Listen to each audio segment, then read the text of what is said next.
It's such a pleasure to collaborate with INNOVATORSGATE. You are creating access and opportunity for individuals to come to the space system and the technology industry. There's so many sessions that I join and so much more that I'm looking forward to join.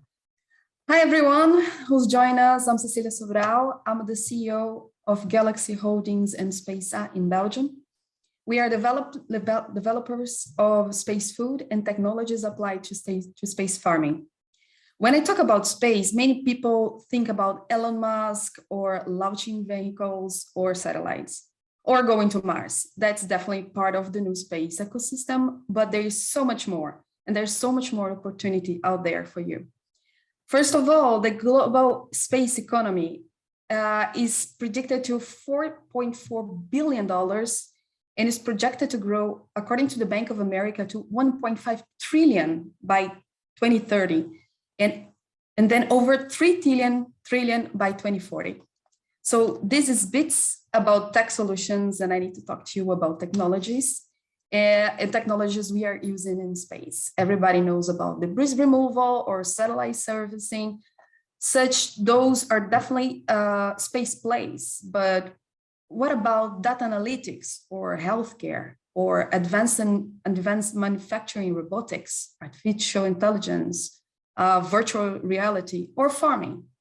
All of these technologies are part of the space ecosystem. What about space farming? Now, the proper definition of space farming is the cultivation of plants for food or material production on another planetary body. And why is space farming relevant? Well, astronauts need to eat, and like how the plants are used and also used on International Space Station, but also astronauts need clean water and oxygen. And plants can provide all three of them. Plants can also utilize waste, such as human urine or CO2, and provide food, oxygen, and clean water for them. So space farming research gives us also insights into how we may grow crops in more sustainable ways in planet Earth. Now, what kind of crops and plants can be cultivated in space? Well, in theory, many crops and plants can be grown in space as long as the correct environment conditions are met.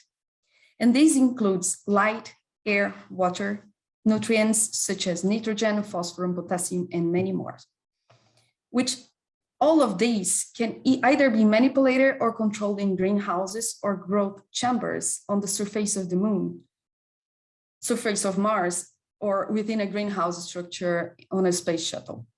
Several growth experiments have been carried out, and it's been key in allowing scientists to gather information about how plants grow in space and respond to these particular conditions, which leads me to talk to you about what are the difficulties that plants face in space.